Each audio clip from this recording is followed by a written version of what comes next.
Hello and welcome back to Nerdmageddon here on KZLX LP Maryville and also on the KNWT Facebook page and YouTube page. Thanks for hosting us. I'm your host, Simon Clark. With me, I have only one guest. Hey, folks. I'm the only one guest for tonight, Richard Roveto. Glad to be back. Glad to be here. Yeah. Right? John wasn't feeling that great. That's okay. So let's just hop right into the news, shall we? Oh, absolutely. There's a lot of it because of the Super Bowl. Dude, the Super Bowl was massive. Right? It was super. It was a Super Bowl, right? Yeah. One of the biggest things from the Super Bowl for nerd-based things is we got two new trailers for Marvel entities. We got Doctor Strange, and we also got Moon Knight. Yes. So, which one do you want to tackle first? Because these have a lot in them. Well, let's go with the movie one first. Because one's a movie, one's a TV show, right? Yeah. So let's talk about Doctor Strange. All right. You told me that you didn't watch all of the first Doctor Strange, right? No, I watched half of it on a plane, and then halfway through, I'm like, he gets into the car accident. That's like the first 10 minutes. Oh, well, whoops. That's his character. That's what makes him Doctor Strange. He loses control and like feeling in his hands, so he's not able to do surgery anymore. Well, I'll tell you this. When I watched it, I said, this isn't strange. This is sad. And I think I watched the live-action Beauty and the Beast on the plane for the rest of the flight. You know what? I wouldn't blame you. That's it. Those first 10 minutes are always rough. So, but I guess I thought I watched more. But the movie has Mads Mikkelsen in it. Yeah? Yeah, the first one does. He's the main bad guy, or main-ish bad guy. Okay, all right. Yeah. But here's the thing, though. I will say I do like his character more now that I've seen it in other Marvel movies. Yeah. The new Spider-Man and obviously Avengers and all of that stuff. Mm-hmm. So after seeing the trailer for the new one, they're doing more of the multiverse, diving into it. I think that's even the name of the movie, right? Multiverse of Madness. Yeah, that's right? the name of it. I like how you said that you're a fan of him because of the other movies, and you went straight to Spider-Man. And I'm like, in the back of my mind, I just heard me go, ooh, he says the S word in Spider-Man. Does he? I don't remember. He does. Yeah, Scooby-Doo, this. Oh, yeah. Yeah, it's just... He gets it for a Scooby snack. I don't remember the movie 100%. I don't either. Months, but yeah. Who's Peter Parker? I don't know. Anyway, some schmuck. some dude. So this commercial that we got is a lot all at once.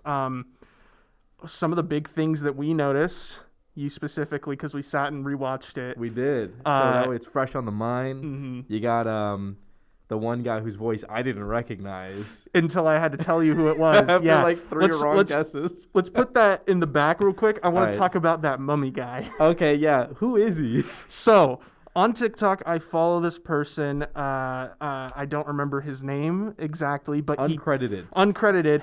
But he's great. If you ever come across his video on it, then you'll know. If you ever see it, you'll know. Yeah.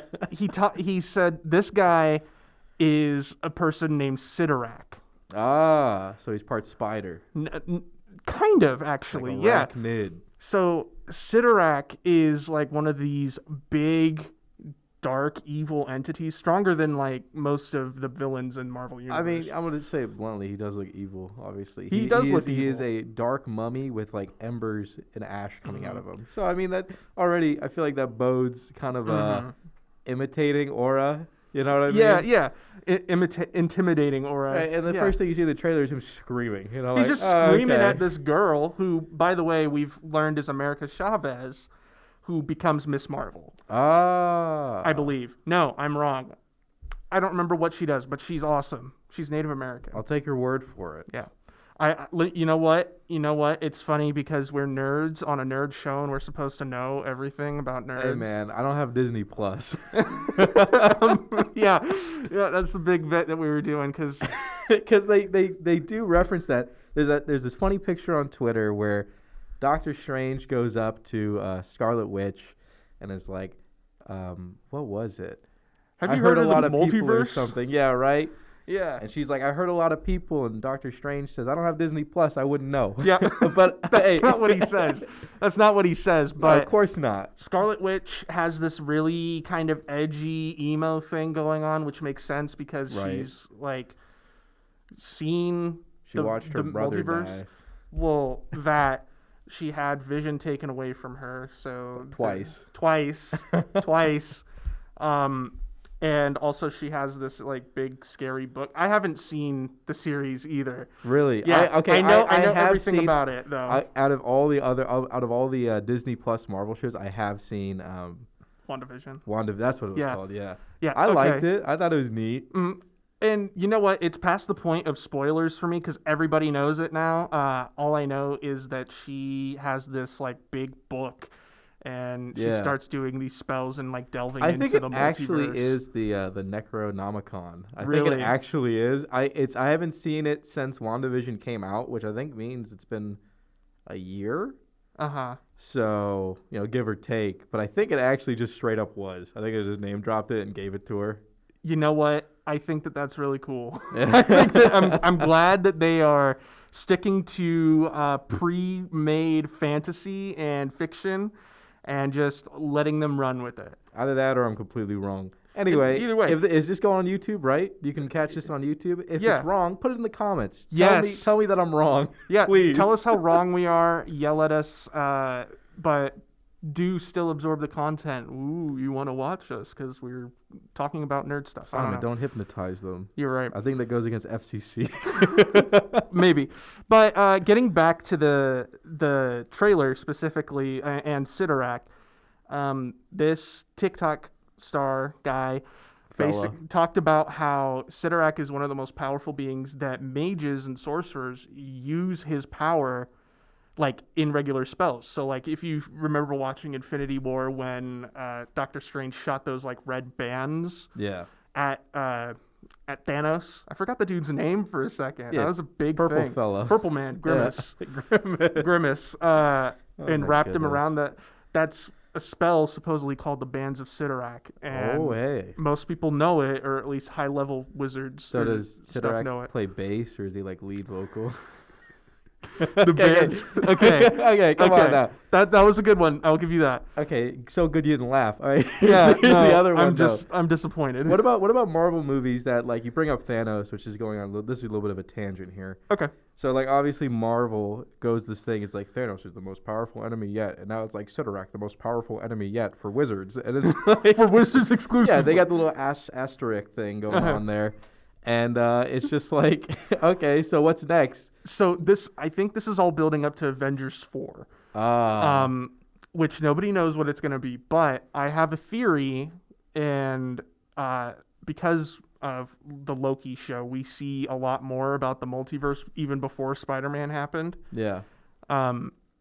There's this guy who they call He Who Remains is like... Oh, so they got Voldemort now. No, it's not Voldemort.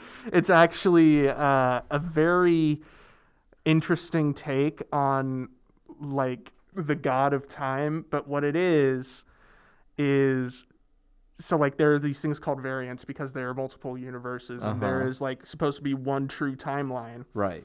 And if variants hop into this one true timeline, they have to take them out. Okay. Well, so it's like two things can't coexist. Exactly. Two things can't coexist at the same time in the timeline, and it'll mess up the timeline, creating a massive explosion, that sort of thing. Big problem. Big problem.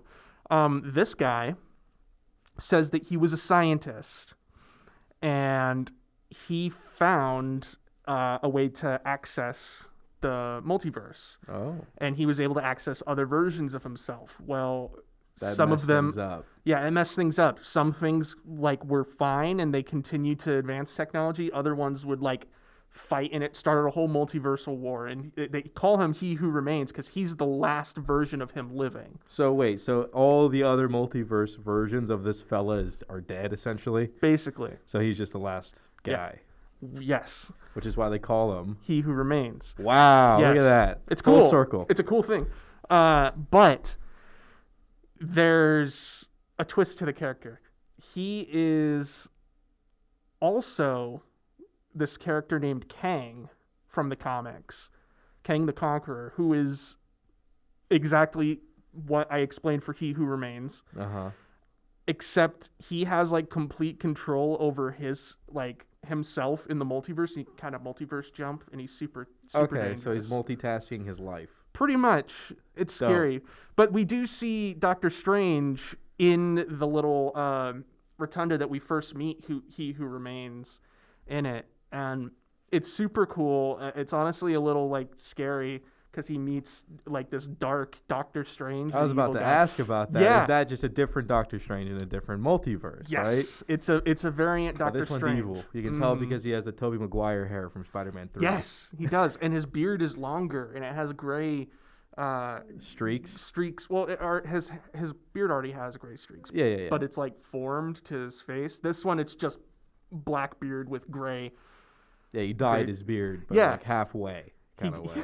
He got Bosley hair treatment on his face. I was gonna say maybe it's like a midlife crisis thing where you look in the mirror, you're like, oh no, I'm getting turning old. and gray, but on like a silver fox kind of way. So I'm gonna try to yeah. dye for the first time my beard, and it doesn't really work out. It doesn't work out, and that's why he became evil. That's his villain arc. Yeah, and he's like, oh, this stinks. I'm gonna go beat up myself in the other multiverse. I'm gonna go kill all the other versions of me. But yeah, so that's there. We first saw like a glimpse of that sort of in What If? The cartoon series that they made. Oh. With all the like different variations of like yeah. what if instead it was Peggy who got the super serum. Hill? No. Oh, okay. The love interest of Captain America in the first movie. Oh, yeah. I know what you're talking about now. What if it was her who got the serum? Or what if Black Panther was the one who was Star-Lord instead of Peter Quill? I do remember now the trailers for that. Yeah. Because this has been a little while ago. I did end up not watching that. I haven't seen all of it either, yeah.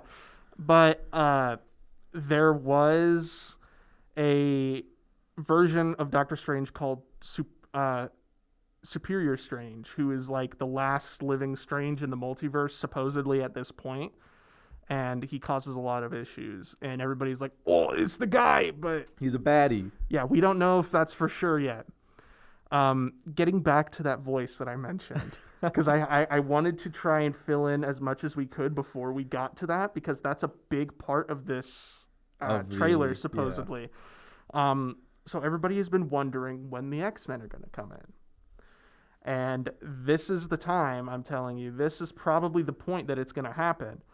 They did tease one of the X-Men in WandaVision, Quicksilver. They did. And it was the actor from X-Men Origin, was it? Yeah. The newer ones, Evan Peterson. He played the Quicksilver in Wanda's Delusion. Yep, in her sitcom fantasy. Yes, which is such a cool concept for a show, by the way. Yeah, I never saw that coming, to be honest. So we see Strange being like escorted in like whatever like time jail. Right, with those robots. Which look surprisingly Iron Man-esque, by the way. Okay, like I said, when I saw that, I made the joke. They look like Ultraman. Yeah. Which is basically just a kaiju fighting robot from Japan. Yes. And I love that guy. No, he's dope. It gets ridiculous. And then the Godzilla side of things decided, hey, we want that on here, but they couldn't use Ultraman, so they called him Jaguar. So bad. Anyway, that's not important. What is important is that the voice that we heard is the voice of Patrick Stewart. And we all know Patrick Stewart played the role of Professor X in the first 3 X-Men movies. Right. Wonderful, wonderful Professor X. Probably the only valid Professor X for me. No, I agree, but it might also be because that's what at least we grew up with. Yeah. I wonder those 3 horrible X-Men movies. Yeah. Not as bad as Dark Phoenix. Apparently, I have not watched it. Everybody that I've talked to has said, "Hey, don't. It's not that good. Avoid it." Yeah. So, I wonder when this takes place, though, because does Logan, that movie, take place in the same timeline? No, I think that's complete other entity. I really hope it stays that way because I don't. It's a good movie, standalone wise. It's a great standalone movie. So. But that's one of the big things from this trailer that we saw. Mm-hmm. So, hopping over to the other trailer for Moon Knight. This is the first time we've seen Moon Knight in cinema. The Star Wars crossover. The Star Wars crossover, yeah, let's call it that. It's not. It just shares an actor. Yeah. So, sorry. While Simon's pulling it up. My computer Log me out. Anyway, That's hilarious. The person who plays as Poe Dameron is playing the role. His name's Oscar Isaac. Yes, of course. Yeah. He plays the role of Moon Knight. I forget the character's real name. I don't think it was said. I think someone called him Mark in the trailer, and then he said, "Who's Mark?" Yeah, and he's I'm like, "Oh, that's "Who is not Mark?" his name." Yeah. So the whole idea behind Moon Knight is, see, I didn't know that he was kind of like a warlock, but a begrudging warlock. Right? He just Like gets this- possessed at night by like a patron. Yeah, this patron god is like, hey, I'm going to use your body to fight crime. And he's like, wait a minute now. I don't want that. That doesn't sound like fun. And he's like, oh, yeah, this is going to completely shatter your mind. And you're going to go completely insane. And you're going to have 40 different personalities. So it's like that one movie, Window. Window? You mean Split? Is it Split? I think Split is the one you're talking about. By the M. Night Shyamalan Yeah, fella? that's Split. Yeah, where my bad. where the guy has a bunch of other personalities. Yeah, you know the one. Yeah. It's kind of like that, but instead it's this guy who is very self-aware, and he's like, I have a disorder, and I'm trying to figure out what's happening. I hope one of his personalities is Starship Captain. I don't think it is, but there are three main ones. There is Moon Knight, straight up Moon Knight. Right, where he like gets taken over by the armor and all that too. Which, by the way, looked really interesting. It looks like it's made of wood. I think it looks like it's made out of like papyrus and cloth. Oh, that could be better, yeah. So like mummy wrap. You know what I mean? That does make more sense. Yeah, that patron has like a lot of Egyptian imagery on him. Right. And it's also like a big bird guy. You know? And Ra is a bird. Ra's a bird. And he's the king of the pharaohs. Yeah, well, here's or the god thing. of, I don't remember. Here's the thing. I don't know what god it would be from Egyptian mythology, because the only one I could think of that's a bird besides Ra is Horus, but I don't know. Anyway, so in this trailer, we see him fighting crime, quote unquote. He's doing it very bloodily. Like, he's very violent. Oh, yeah. So this is going to be like a rated R show, I did believe. remind me when I was in high school when Daredevil was coming out on Netflix. Some of those fight scenes in the trailer of Moon Knight reminded me of that. Yeah. Like when towards the end of the trailer, he's beating up some fella. I think he just punches him when he's on the ground. Mm-hmm. I'm like, oh, this reminds me of that one hallway scene from Daredevil for some reason. It's such a good scene. Oh, yeah, that was an absolutely. amazing fight scene. Yeah. No, but Oscar Isaac playing Moon Knight, I think, is going to be really interesting, and I wonder how they're going to add him into like the Avengers MCU universe. Oh, absolutely. Just because he doesn't like the Avengers. Right. And he seems like he won't be a team player, especially if he only is capable of fighting at night and he can't even control it. Exactly. Canonically, Moon Knight actually despises the Avengers and is not like, oh, I'm going to tear them apart. He's just like, I don't want anything to do with them. They suck. Right. And it's this whole, like, he's very crude and vulgar, too. He's a crude, rude, rad, bad dude, right? Exactly. Yeah. Exactly. Who beats up other crude, rude, rad, bad dudes. Yeah. There's actually the vicious cycle. Yeah. He in his comics, there's this running gag that happens where he constantly is trying to hunt down Dracula because he owes him money, or Dracula owes Moon Knight money. All right. And I think Spider-Man was with him or something. I was when he about to trying say, do I it. do know Yeah. Spider-Man and Moon Knight have They've collaborated. appeared, but somebody asked why he's hunting down Dracula. He's like, honestly, I don't remember, but a man's got to have principles. I'd look like a loser if I quit halfway. Yeah, It doesn't exactly. matter about the reason. It's about the journey after all. Exactly. And then another one that I remember seeing a comic strip. It's so funny, this bit. He's straight up, as like Gamora is arguing with like Thanos or something. I don't know what the context was, but Spider-Man was there. Moon Knight is just like, I just totally spaced out for like 10 minutes. What's happening? Spider-Man's just like, just start punching people when I punch people. Just punch the people I punch. Follow my lead. And he throws a rad haymaker from the right. Exactly. But this whole entity that we're getting from Moon Knight is going to be really interesting, and I can't wait for it to come out. Oh, absolutely. I think I mean, I don't have Disney Plus or nothing, but I definitely probably will see this one. I did miss out on Loki, as well as the Captain America one. Falcon and the Winter Soldier. Falcon and the Winter Soldier. But also, I've never seen Winter Soldier, the movie, to begin with. So, I hate saying it, but neither have I. Oh, cool, dude. Awesome. I know what happens in it because they touch back on it in the third Captain America movie, Civil War. Oh, I never saw that one either. Oh, that one's where Spider-Man and Black Panther were introduced. Yeah, I did see Black Panther in theaters though. That was I did cool. too. It was awesome. It was actually here in the hangar. Yeah, exactly. Here in Maryville, it was awesome. That was cool. Fun movie. Yeah, it was so good. But moving on from the trailers that we just recently got, we should probably talk about the elephant in the room. Well-known director and practical effects artist Roger Trumbull passed away recently at the age of 79. Yeah, that I found this out. Douglas Trumbull. Yeah, I was about to say I think it's Douglas, but. Yeah. I found that out when I was at work today at KXCV. They had like those 6-minute news things. They talked about it for like 2 minutes from between 04 to 06. And what really struck me out is that he's the guy who did.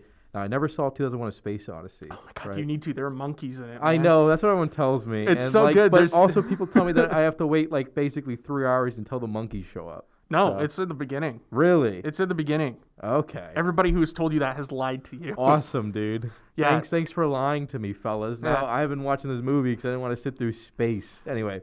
The space is fun, though. It's fun. But the one thing that really struck out to me is that he worked on Blade Runner. And this was during his period of like the original Blade Runner. And this was during his period where he thought he was done doing this for work. He was sick of doing only spaceship shots and stuff like that in sci-fi fantasy, but he wanted the opportunity to work with Ridley Scott, and he did like the setting of Blade Runner because it's completely different from what he'd been working on of just space. Instead, it's like, neo cyberpunk stuff like that. Exactly, and so the opening cool. The opening model where they show the city and the panning up camera view.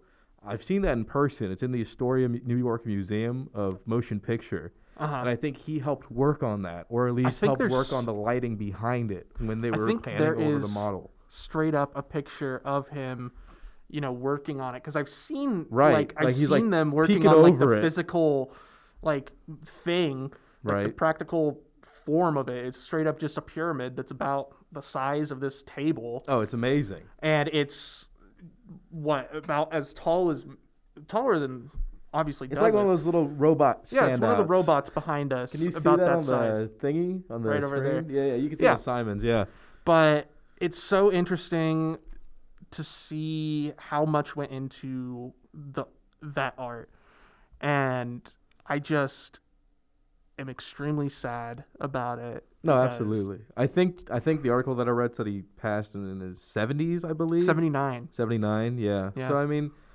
it's unfortunate, right? But at least, the work lives on. Exactly. I don't think anybody will ever stop referencing Blade Runner or Space Odyssey. And he worked on numerous others too, but those are the two main ones that I've at least heard of and seen half of. Yeah, he also worked on Close Encounters of the Third Kind. Oh yeah, and then he worked on the Star Trek. I think one of the newer movies. Star Trek Into the Darkness. No, that's like the third one. Well, the first one. I think he worked on all three. From I don't know. The 2000s or something. Yeah, but he's had his hands in every single sci-fi pot that we know of. Right. So no, yeah, he's at least done I can't think of the word. Tactile. Yeah, lasting work, stuff lasting like that. work, impactful work. So, yeah.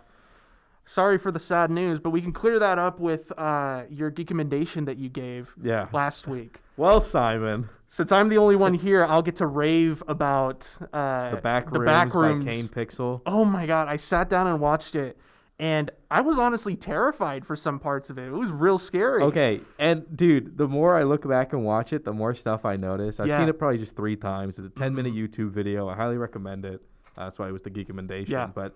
And the initial shot where he first falls into the back rooms and is walking, and he turns around the hallway and says, "Hello," You can actually see the monster. Wait, really? Yeah, it's peeking around the corner Scooby-Doo style, and it quickly whips away. Scooby-Doo style. I was showing one of my friends my it, and he gosh. pointed it out. And I said, what? And I rewinded it. He's like, yeah, right there. And you can see it move back. I'm like, oh, my God. Oh, jeez. Oh, man. That's awesome. I didn't even realize that. One of the big things that I thought was super cool about this is that it was pretty much all made in Blender. Dude, I know. The only physical filming that cool. he did was for that opening shot where he was like the weird dude in the monkey mask that they were making that student film or something, which was so weird. I don't want to even talk about that. We've all been there. Yeah. As broadcast students, we've done that.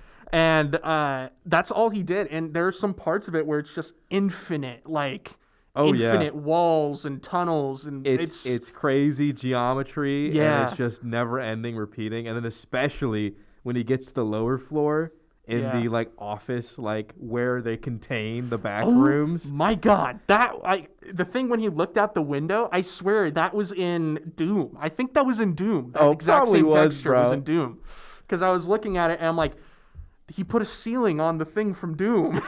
And he did. It was literally this big office building with a ceiling on top of it in the courtyard. And I'm like, that's Doom. That's Doom. That's all it is. Hey, what would you rate it? I am giving it 5 out of 5 being thrown down a super steep hole by some weird wire monster. Who knows, dude? It's so crazy. At first I thought it was the Siren Head thing. Right? It looks like Jim Henson stuff. But yeah, it's great. I highly recommend it to anyone who wants to watch it. YouTube, I think Kane Pixel. Look up the back rooms. It's yeah. the first thing that pops up. He has other videos about it too, but just watch the main one. Yeah. Okay, so it's my turn for Geek Amending, and following the YouTube creepy thing I'm down, trend, yeah. Look up the Mandela Catalogs. Okay. By Alex Krister. Yeah, I've never heard of that. It's an analog horror series that is based around this is gonna sound dumb. It's based around imposters and imposter syndrome. Oh, dope. Where there's things that take the form of other people. I can't give too much away because it's one of those things where you have to sit down and watch it, and it gets really good the more you watch it. How long is it? Altogether, I think when you watch all the videos in order, I think it's only an hour. Okay, yeah, that's way doable. Yeah. So that is the Mandela Catalog by Alex Krister. I'll link it in our group chat. Cool. So that is going to be exciting. I can't wait to hear what you think of it. I can't wait to hear what John thinks of it once he gets back. Oh, yeah, right. So thank you guys for watching Nerdmageddon here on KZLX LP Maryville on the KNWT Facebook page and on the KNWT YouTube channel. Go ahead and leave us a like, subscribe, comment what you want us to talk about, what you want us to watch, some geek emendations for us maybe. Oh, absolutely. Yeah, I think that I would love to get some viewer geek emendations. Dude, I mean, already, especially during the weekends, you get the time to get all that stuff out. I was hooked on that X-Men anime show that I know last John week recommended. Yeah. So, as always, you nerd it here first. We are KNWT, an award-winning media outlet making new shows every week just for you. In our pursuit to bring you the highest quality content, we have been ranked among the top college television stations in the United States. Our work has been recognized and awarded by the College Media Association Pinnacle Awards and the Missouri Broadcasters Education Association. To check out these winning episodes and more, you can find us on YouTube at KNWT Channel 8. Hello everyone, we are back with another episode of KNWT Channel 8 News. So what are we covering this week? Well, we do have an update on the Milliken invasion of privacy case, the mock interview day, and of course, more COVID updates. Of course there has to be more coverage on COVID.